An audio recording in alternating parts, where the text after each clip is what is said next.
Welcome, friends.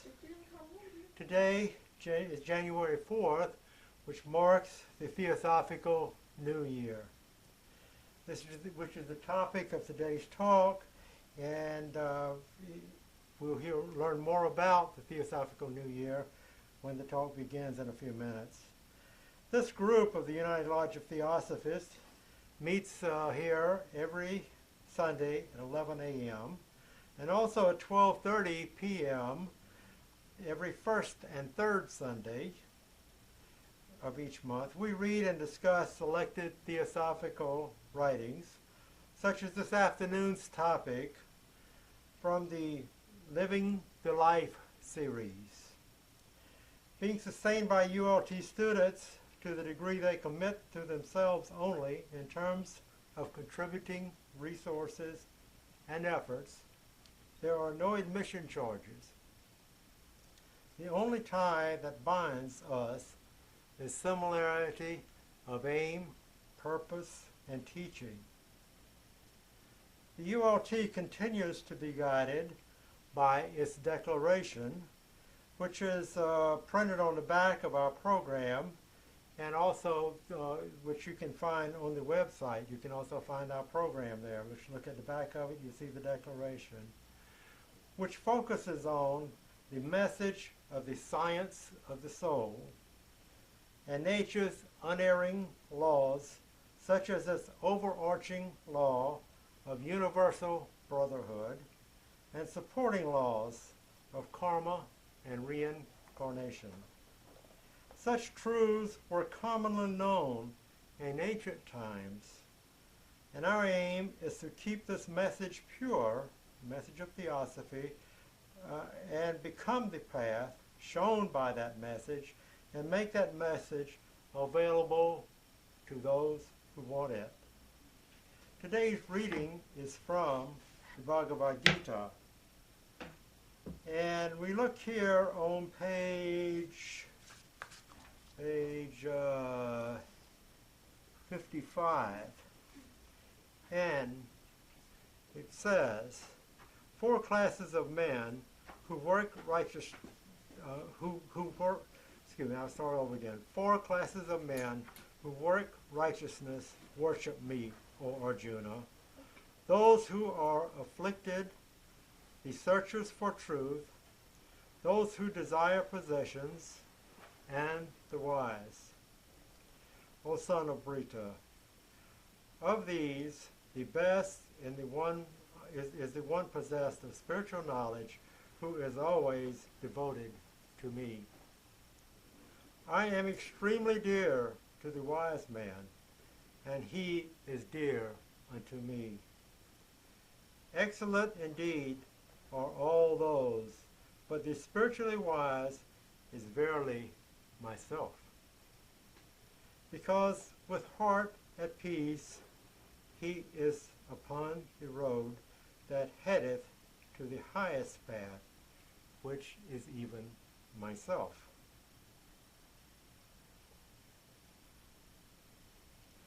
After many births, the spiritually wise findeth me in the Vasudeva, who is all this. For such an one of great soul is difficult to meet. Those who, through diversity of desires, are deprived of spiritual wisdom, adopt particular rites subordinated to their own natures, and worship other gods. In whatsoever form a devotee desires with faith to worship, it is I alone who inspire him with constancy therein, and depending on that faith, he seeks the propagation of that God, obtaining the object of his wishes, as is ordained by me alone.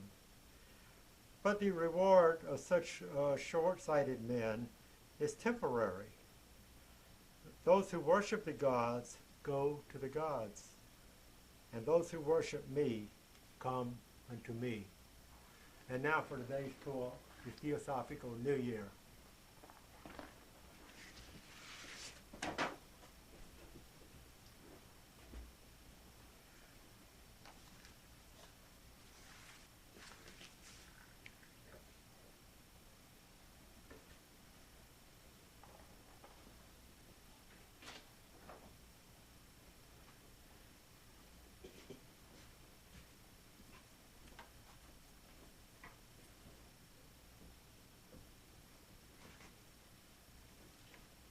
Good morning and welcome everyone.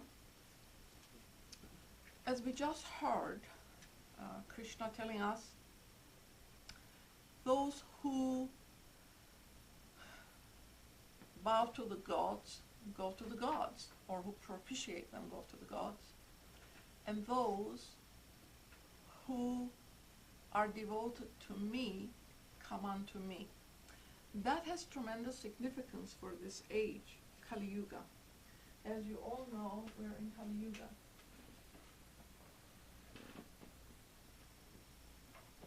What is the sign of this age? HPB gives it in the Secret Doctrine. It is on page 5,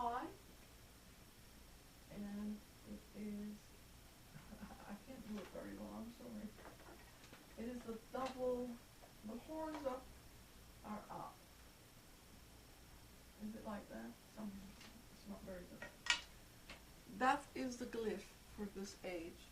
The five-sided figure, which has two horns outward, and it is, she tells us, used for not so altruistic purposes.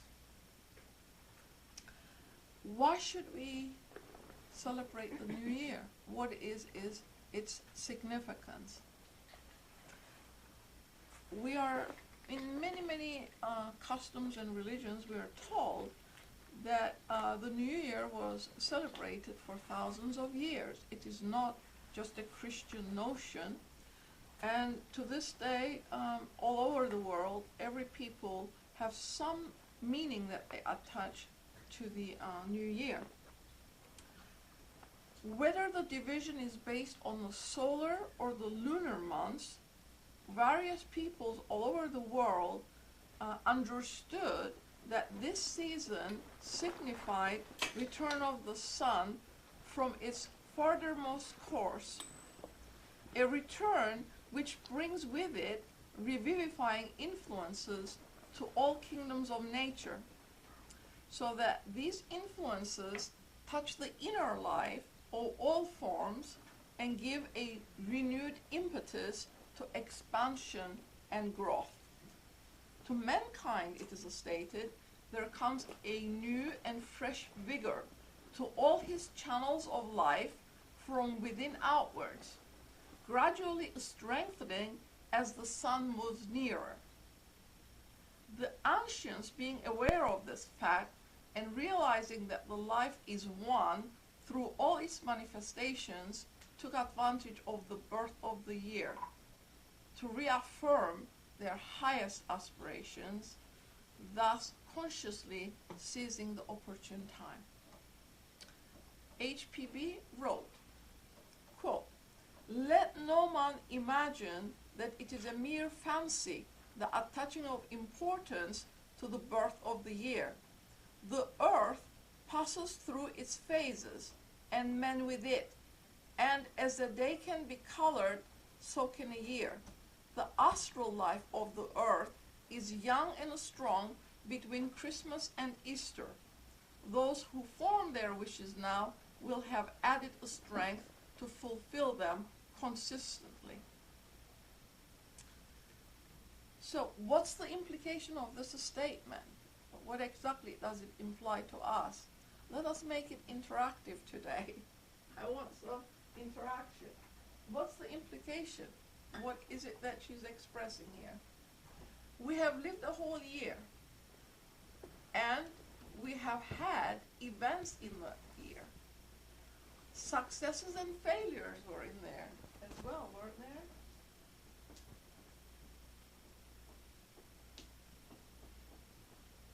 Or what we term as such. because where the soul is concerned, all is experience, right? But if we want to make changes, do we not have to take account of the previous year as to how we managed our life? And if it didn't work, ought we not to take a different direction?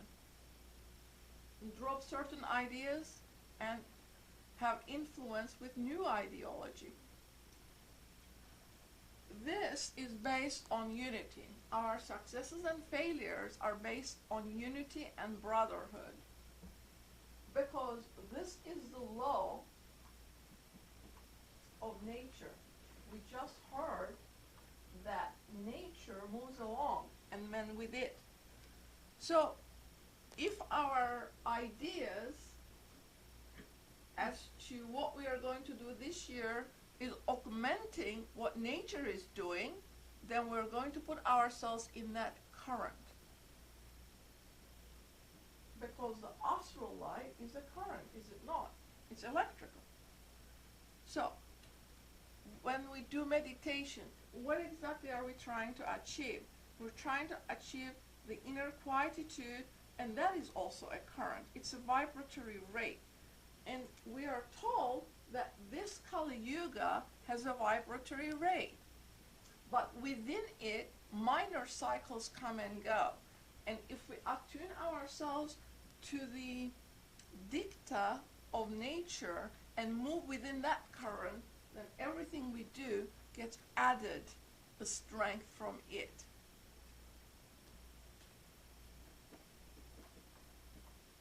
What else?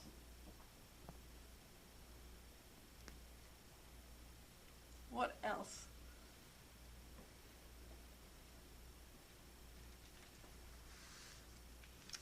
What is the purpose of this age? Mind. We are mind beings, Manasaputras. And HPV, in every article she wrote about the new year, mentions Capricorn. Capricorn is the constellation where the Kumaras come from. Kumaras are mind beings. What did they give us? They lighted our mind at the end of the third race. They're referred to Manasaputras. And we are mind beings. What was her aim in bringing all this literature that we need to take account of at the beginning of the year? Because how we set it will carry it through. How you set the beginning of the year carries it through. The energy will carry it through. And we will talk about the new year a little bit more, but we need to set the stage as to why we're taking note of it and how we're going to approach it and what is our aim, what are we doing with it. The Kumaras lighted the mind. And every student of Theosophy understands that the mind principle works in a double fashion when we are incarnated in a physical body. There's only one mind, mind of nature and mind of man, that corresponds with that what is in nature. We access through our mind what is available. If it wasn't there, if it wasn't imprinted on the Akashic light, would we ever be able to access it? We have it, we just have to bring it forth. So the mind works in a double way. The lower mind pulls it with karmic tendencies towards earth, physical life. And the higher mind, with its higher aspirations, the altruistic, pulls it to the heavens, so to speak. So her aim was that the mind of the race be so changed that it would bring about what?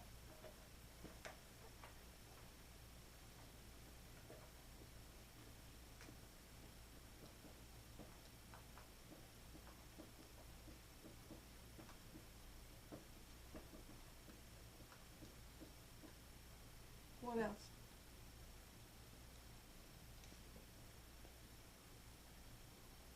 Unity.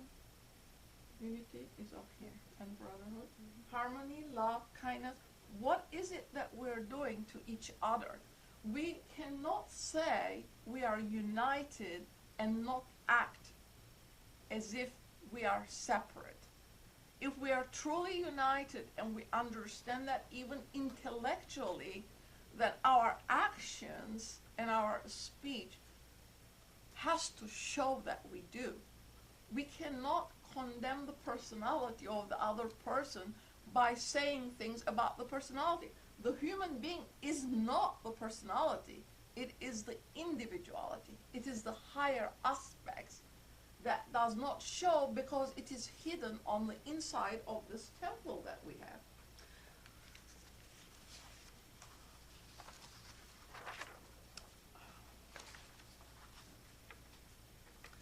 The change we talked about. The strife will give place to friendly emulation, unbrotherliness to mutual helpfulness. That our concern is for the other, and it needs to show in our actions and how we deal with our life in general. We truly are a spiritual beings. We're a spiritual being.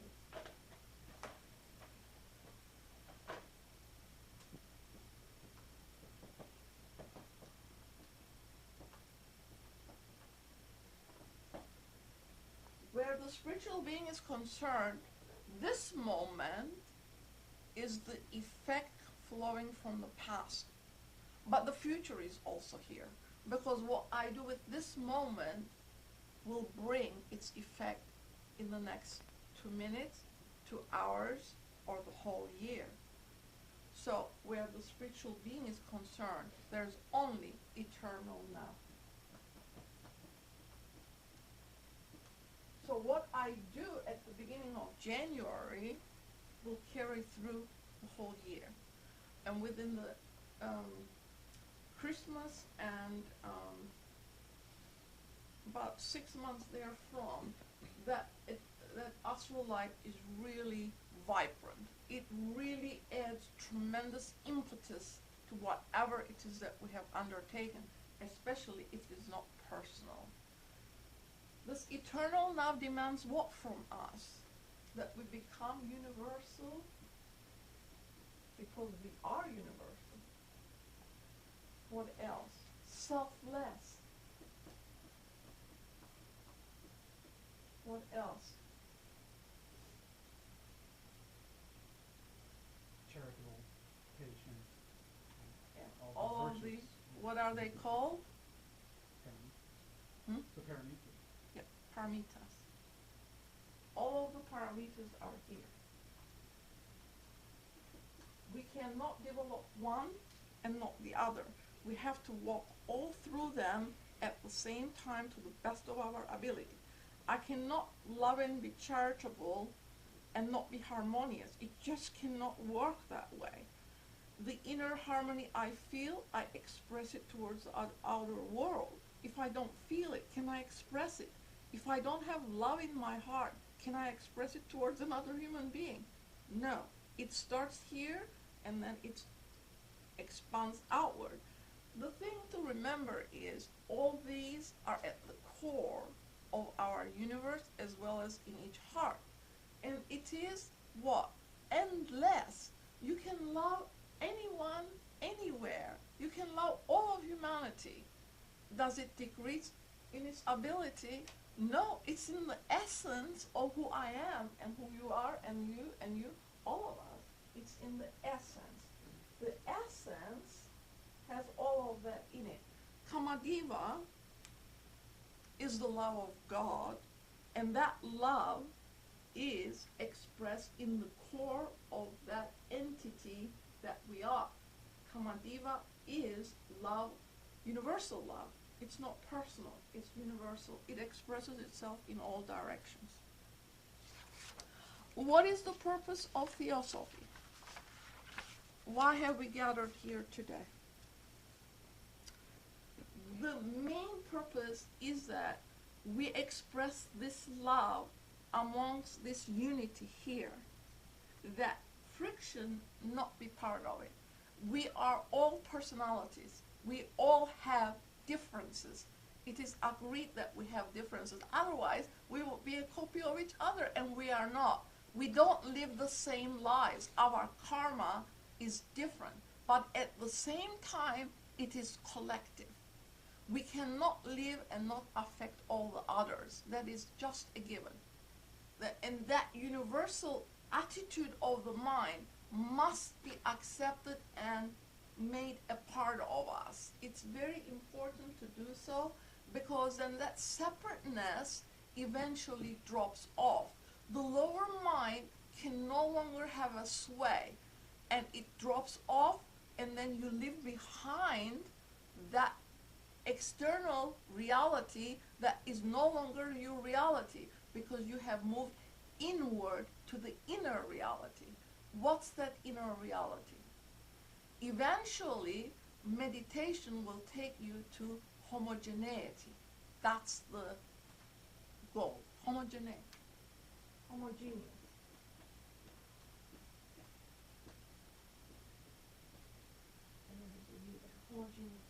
Yeah. And that is Sat, the one reality that exists, and it's real, it's eternal, and that is when we understand that what we talk about is a fact in nature. This is from HPB's comment, but it is as relevant today as it was back then. The coming year. What then of the coming year? The cycle for the settlement of karma between nations is upon us, a karma in which we in America are involved also. Were our principles not those of self-interest, we might hope to escape much of the pain of readjustment. Why are we not able to escape this readjustment, in your opinion? I will read it, but I would like to have an opinion from you as to why we are not able to get away from this as a nation. She tells us, because our principles are those of self-interest. Unfortunately, our policies exhibit nothing else. This is really sad, because this is the 21st century. But if you look at our policies, is it for the other nations, or is it for ourselves? We have to make these decisions. We have to look at what's going on and agree or not disagree. Even if I'm the only one that I disagree with it, if I don't agree with it, then I'm going to disagree with it. War does not solve anything. Buddha said, enmity is not gotten over by enmity. Only love overpowers it.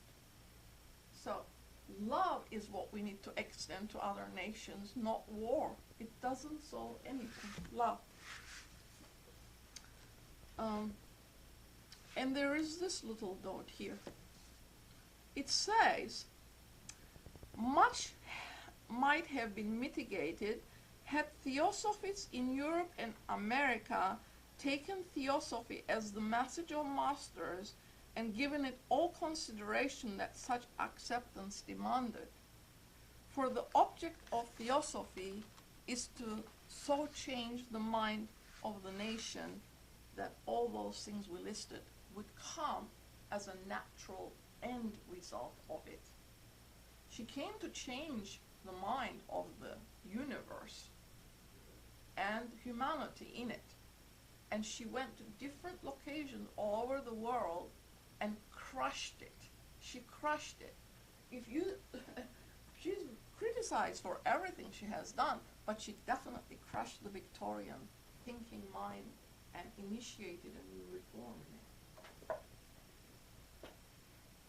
So, what then should be our goal for this year as Theosophy cult students?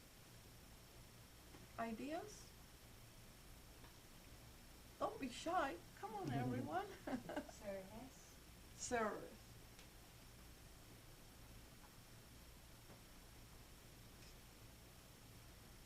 What else? As a community, Theosophical community, we have a say as to what happens in our society, but we are going to be willing to put service, which is work, into it. It's not going to come about by itself. But this objective then was not realized. So in this regard, Theosophy has failed. And we have to look at ourselves as to why it is not more successful. Because, what was it said? And, okay. It says here that when we mention the teacher, it's out of respect and love. It says, to what end? It is an acknowledgement of what was done, because there was a tremendous sacrifice on behalf of the masters and those agents that brought it into the universe, but we don't acknowledge it. It says, so should we do this so that the personalities may be exalted and worshipped? Perish the idea. The sole end in view is that right appreciation, understanding, and use of the philosophy as given by the teachers may become more general.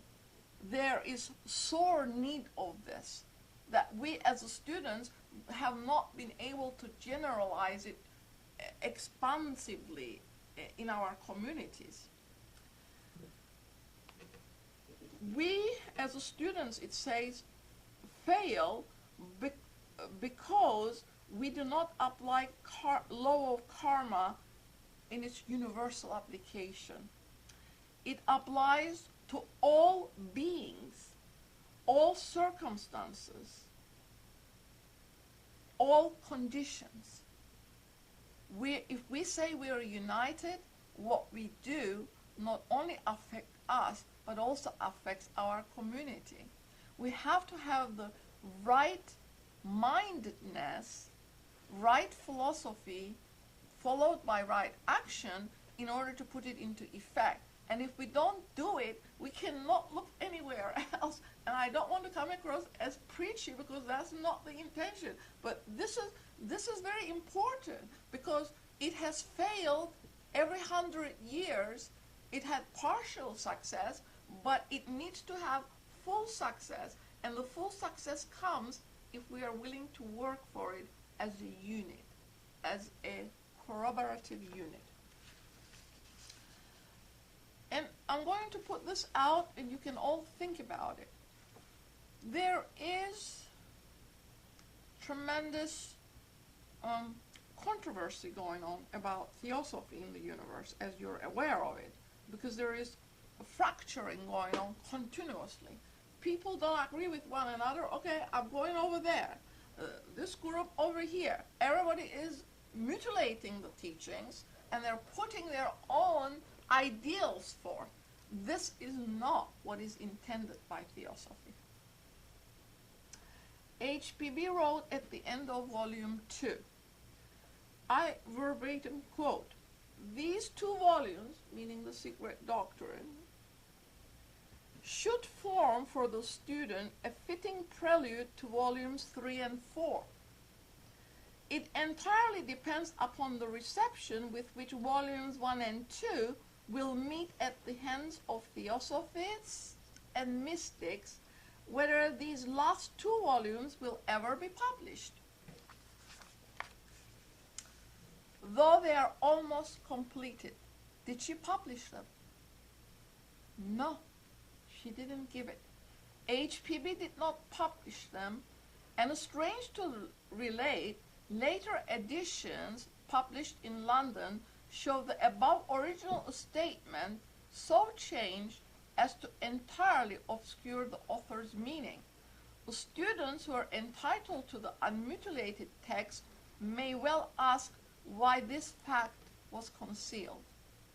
Nevertheless, the manuscripts are in someone's hands, and no doubt will be published when the tendency to put the messenger in the background is destroyed, And when the practice of making universal applications of the doctrines is prevalent among theosophists and mystics in general, all of which is karma. Karma is the law.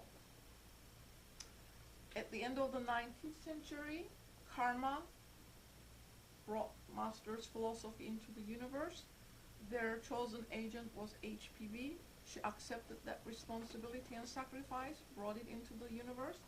Mr. Judge came along and showed the practical aspect of the philosophy exhibited in those books. What has happened to them?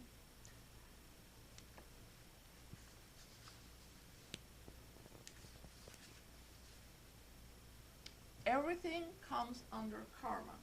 So, if we want to make forward movement in that direction, then we need to apply it in all directions, because karma is personal, but it is also combined, because especially for theosophical students who have bonded in this way, each one's karma is added to the other one's karma. There is no such thing as personal karma.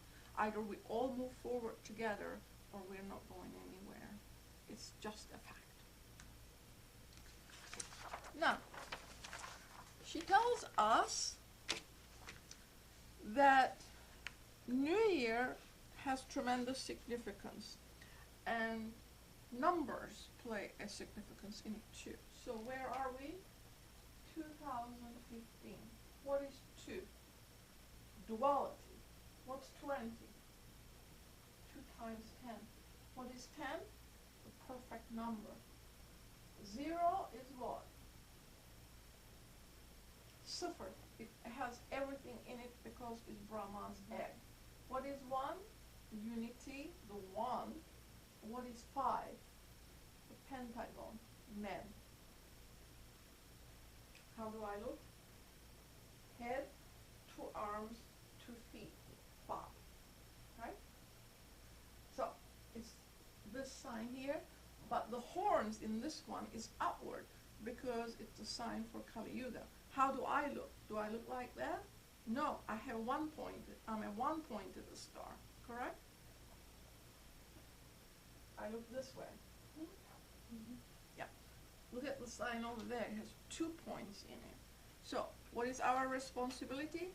To change the mind of the race so that all those beneficent influences we talked about will naturally flow from us to everybody around us. This is how we change society. This is how we change by forming a nucleus, everything that flows from here outwards.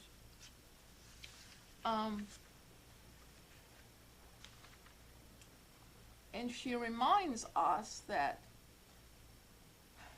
by greeting and extending good wishes and good luck for the new year, everything under the sun, including those we consider our enemies, should be included, because in nature there is no such thing as enemy and friend. We're all in it together. She says those who actually are not doing very well need more help from us than the ones that are okay by themselves. So I normally don't give personal experiences, but one day a friend of mine and I were standing in the corner of the road, and the garbage people were collecting our stuff, and she said to me, "Look at those people." And I said, "Well, why should I be looking at them?" I said, "Sometimes the masters come as just that, to show good behavior to us." And she looked at, she says, "You're not serious, are you?" I said, "I'm absolutely serious." I said, they come under any form and any shape just to show how we should behave. Well, she said, somebody approached me. Now I feel really bad that because he was unkept, I didn't treat him with respect that he deserved. So the shell that we are is not who we are, but we are what is on the inside.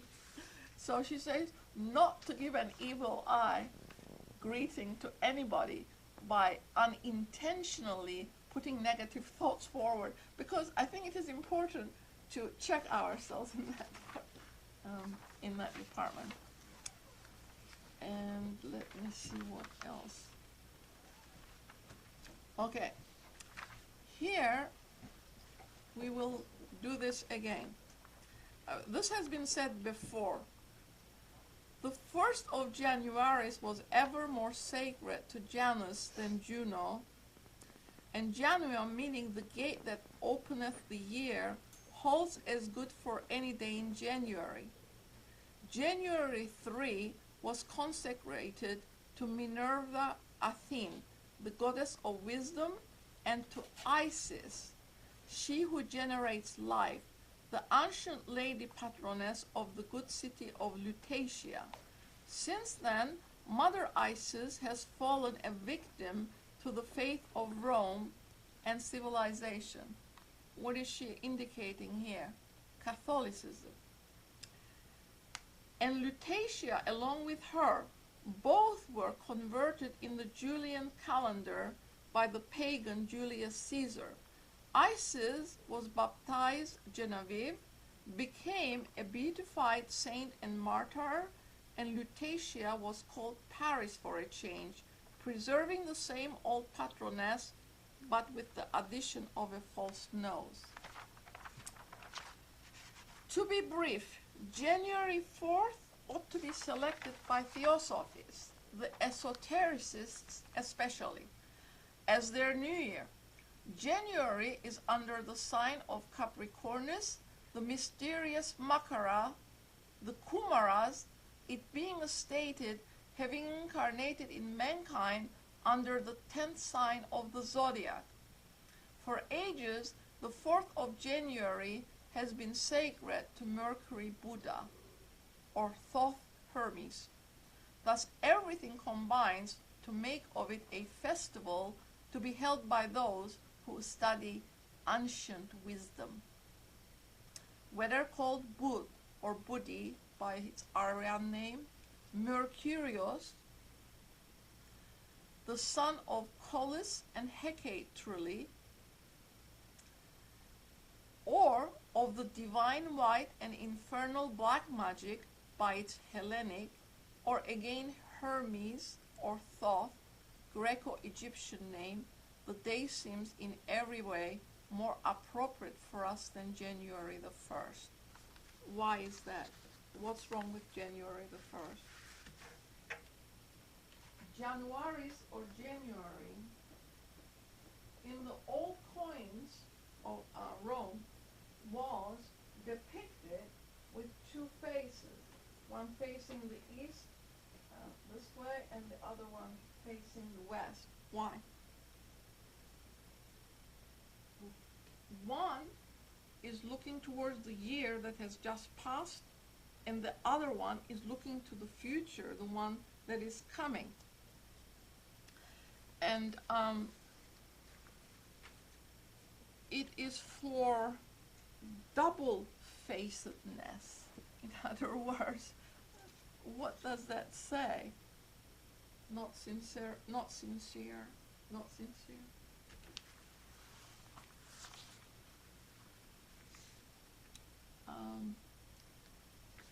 Poor old Janus, how his two faces must have looked perplexed at the last stroke of midnight on December 31.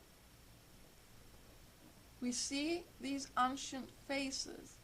One of them is turned regretfully toward the past in the rapidity gathering mists which the dead year is disappearing in. The mournful eye of the god follows wistfully the chief events impressed on it. What are the chief events of this past year that we just went through? What were the major events in our minds? Tsunamis, weather change, our globe is warming up, some lands are being absorbed into the sea, some land masses are totally disappearing, human beings, thousands of them, are being swept into it. What is that indicative of?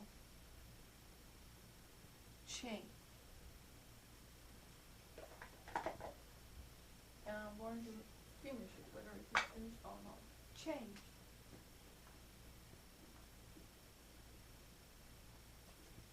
change.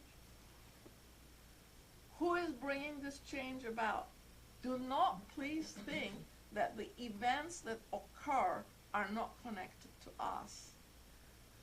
She gives a very important statement in one of these things. She says right here, according to our theosophical tenets, every man or woman is endowed more or less with a magnetic potentiality, which when held by a sincere and especially by an intense and an indomitable will, is the most effective of magic levers placed by nature in human hands for woe as well for weal. It is us who make our environment what it is, and until humanity changes towards all of the things that we discussed today, it will suffer the consequences. We cannot say we are united and treat other nations as not united. Our President Obama, when he was first chosen, gave a speech. It was memorable. He extended his hand in friendship to all of the nations worldwide.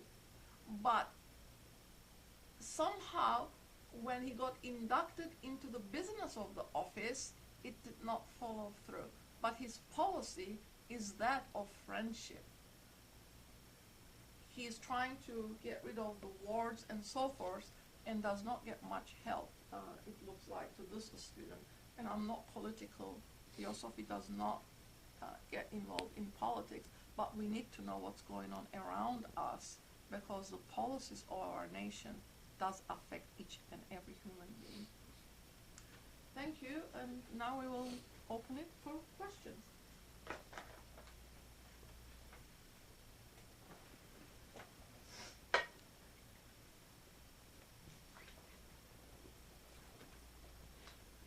January 4th is the Theosophical New Year.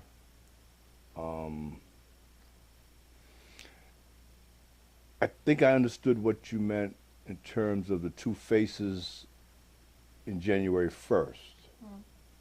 Time servers is what she calls them. This Okay. is her writing. Time servers. And we are not time servers. Okay. Now, go ahead. Sorry. Okay? Go Okay. ahead. So, the significance now of January 4th in particular is, could you expound on that? It is sacred to whom did we say? Hermes. Thought. Okay? Hermes thought. Okay, what is that referred to in the secret doctrine? If you go to the zodiac, which I had given this reference to you before, those names are equivalent to Libra. And Libra is the metaphor, the mediator. He is not human, he is taken alive, it's stated in the secret doctrine. These things take tremendous amount of thought on your part to get to the underlying meaning of it. It does not reveal it all at the same time, but if you go to it repeatedly in time, it does. And she says, sacred wisdom. We are studying sacred wisdom. And it comes from whom? The recorded message of the masters. But we are also mind beings, and Kumaras, belonging to the constellation Capricornous, are the ones that lighted mind in humanity 18 million years ago. So if you go to the chronology of the Bible and the Jewish scriptures, we are barely 6,000 years old, and that to this student seems like a joke. I'm sorry, I don't mean to be offensive to anyone, but there is no such thing as evolution that can produce the human mind at this stage of its development in 6,000 years. And we are told 18 million years till the human mind was not human, but we were male and female. We separated, we were androgynous at first in the third grade. Then towards the middle or the end of it, we separated into sexes, male and female, and our mind was lighted. Before that, the mind was not lighted up. We were simply the shell, and when the mind lighted up, then we became what?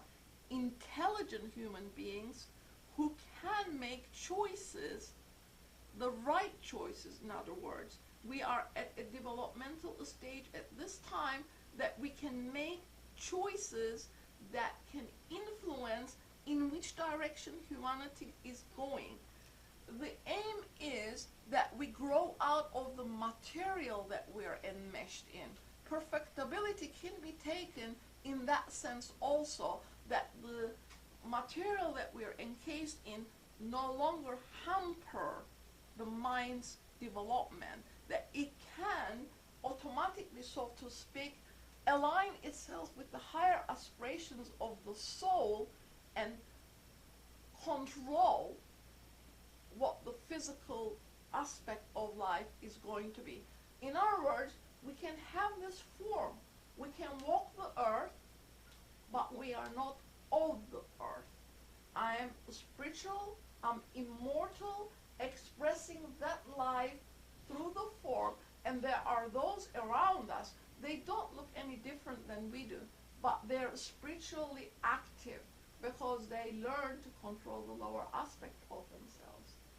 So, if you are going to study wisdom of the ages, where did that come from? That is the wisdom of the gods. The gods are who? The Sephiroth, the Kabbalistic system, the archangels of the Bible. The Bible has borrowed terminology from the Egyptian scriptures and also from the Jewish scriptures. But the Jewish scriptures go to Chaldea. They got it from the Chaldees. Where do they get it from? Where do you think? Egypt. India.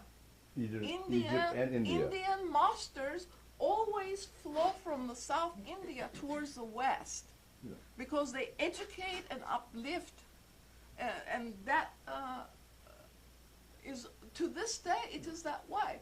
But at this stage, we also have to extend our hand towards the East, and from that structure, a new structure will come as a combination of the minds meeting together.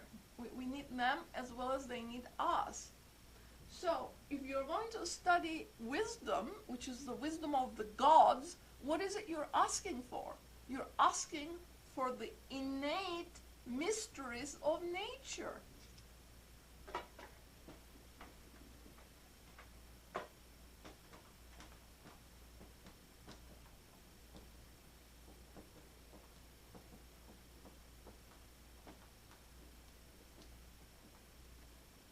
Cannot be given exoterically.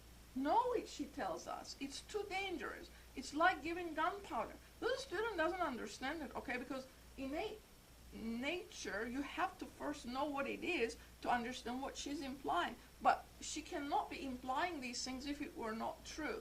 That if you give gunpowder to children who do not know how to use it, what are they going to do with it? They're going to blow up themselves and everything around them. And this is playing with such powers of nature that it is not given exoterically.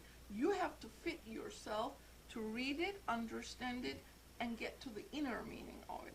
So that is why January 4th is consecrated to esoteric philosophy and those who study it. Well, does that mean that the zodiac and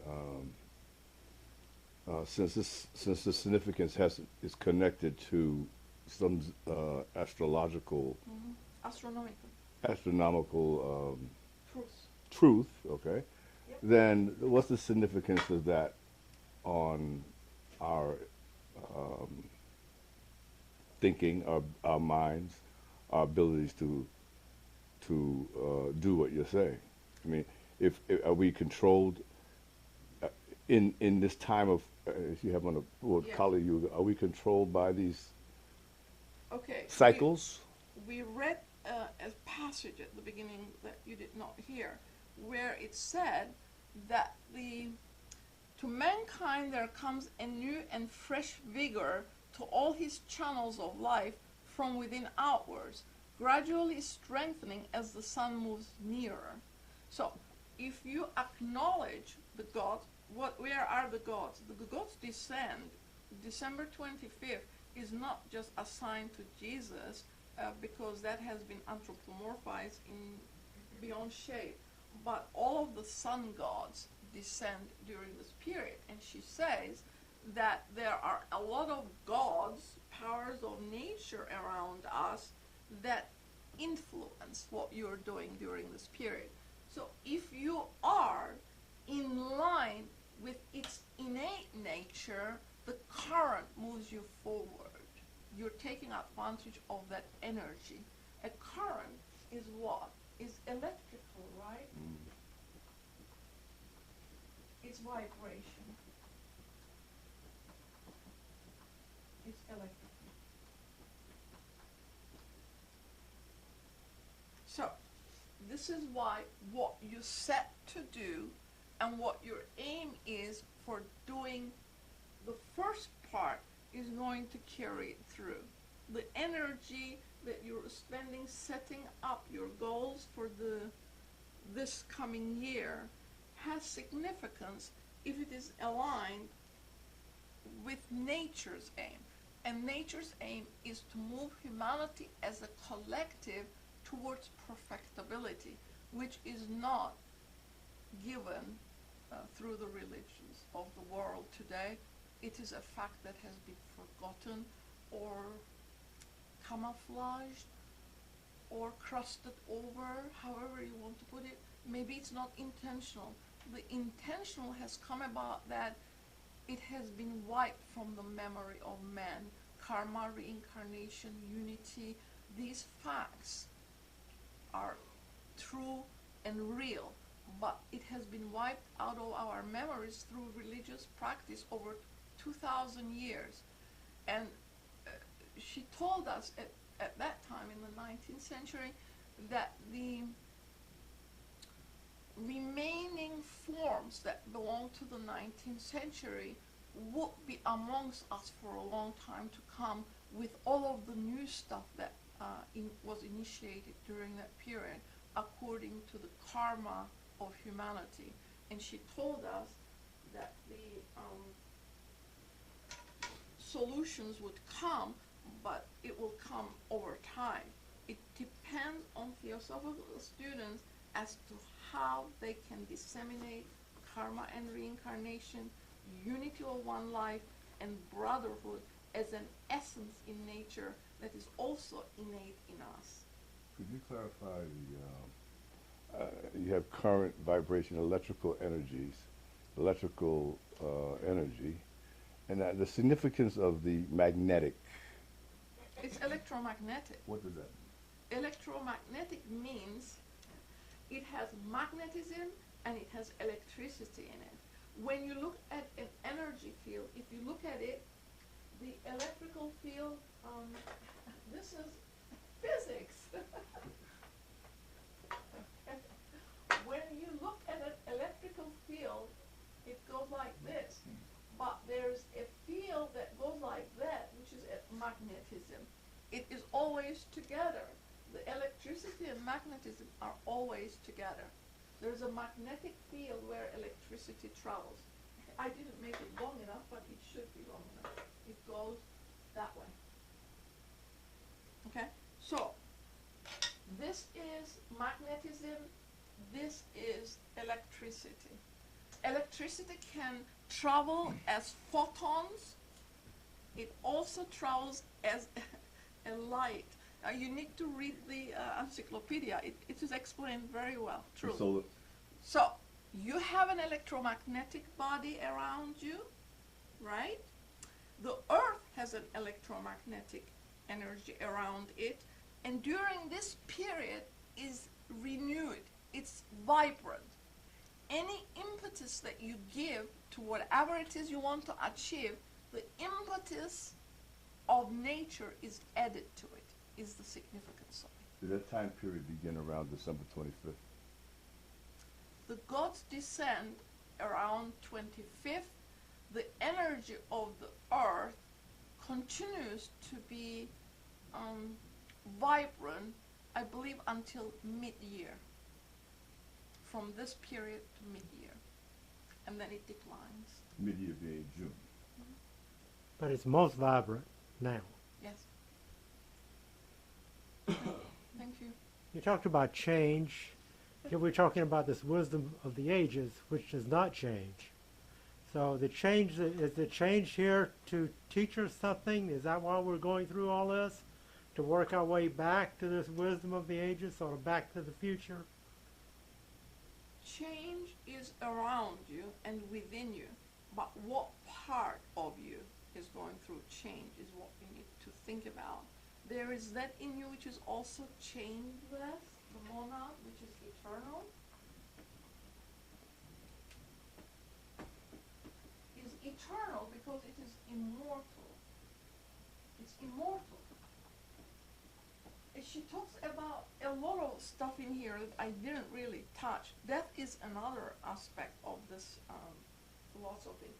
That if you understand you're immortal, that the body drops, and in your next incarnation you're going to gather another physical body around you, and you accept that as a true fact.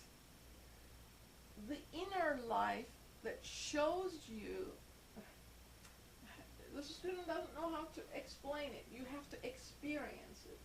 It shows you who you are on the inner lines of your being once you're attuned to its aim. The aim is perfectibility of the material aspects of you, that it no longer hinder the spiritual aspect that shines through it. Now, in the next round, she says, we're going to be totally monastic, and material is not going to hinder the mind. But remember, this is only the fourth round, and those units that move in that direction pulls the rest with it. It's necessary that a group be in that mode and pull humanity that way. So perfectibility Is the aim. L-I-T-Y. Sorry, well, perfectibility is real. It is a fact of nature. Nature moves automatically all of the lower kingdoms towards a higher expression of itself.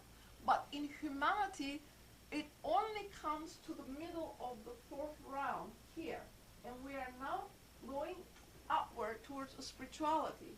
So it no longer moves us automatically as a current moves everything else.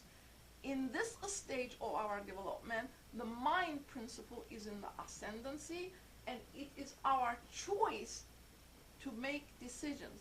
In other words, we move forward by choice.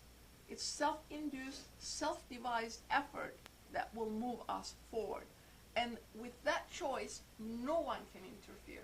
Even when Krishna advises Arjuna in the Gita, which is the dialogue between the higher and the lower self, at the end he says, I have given you this philosophy.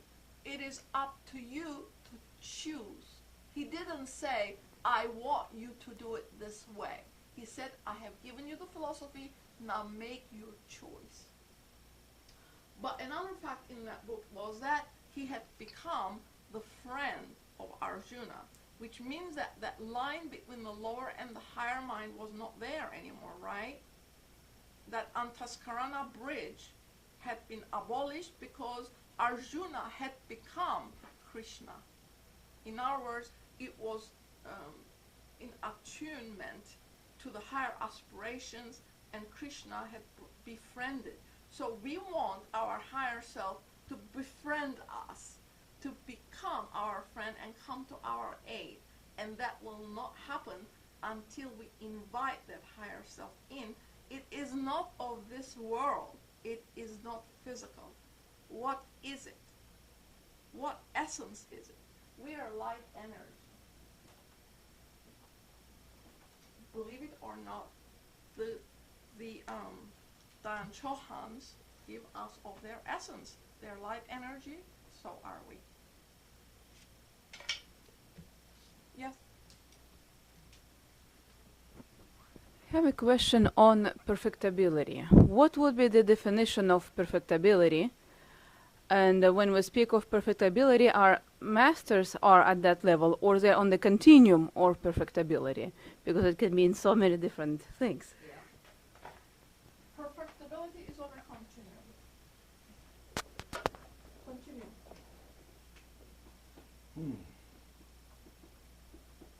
It's on a continuum. In the voice of the silence, she gives you 3 Buddhic bodies. Dharmakaya, Sambhogakaya, and what's the other one? Nirmanakaya. Okay? And that in itself should define the 3 stages of perfectibility. But somewhere, this student had read an article where you could differentiate the degree of perfectibility in the masters and their lineage by the star that is on the forehead. I do not know whether that is an imprint, it is an internal imprint. Obviously it must be. For those who can see it, then that is the sign. But don't quote me on it, because it's been a long time and I don't know where I read it, but I did read it. So it is on a continuum, because it depends how many sheets are under your total control and how many are under partial control. And until you have all of it under your control, you're going to reincarnate.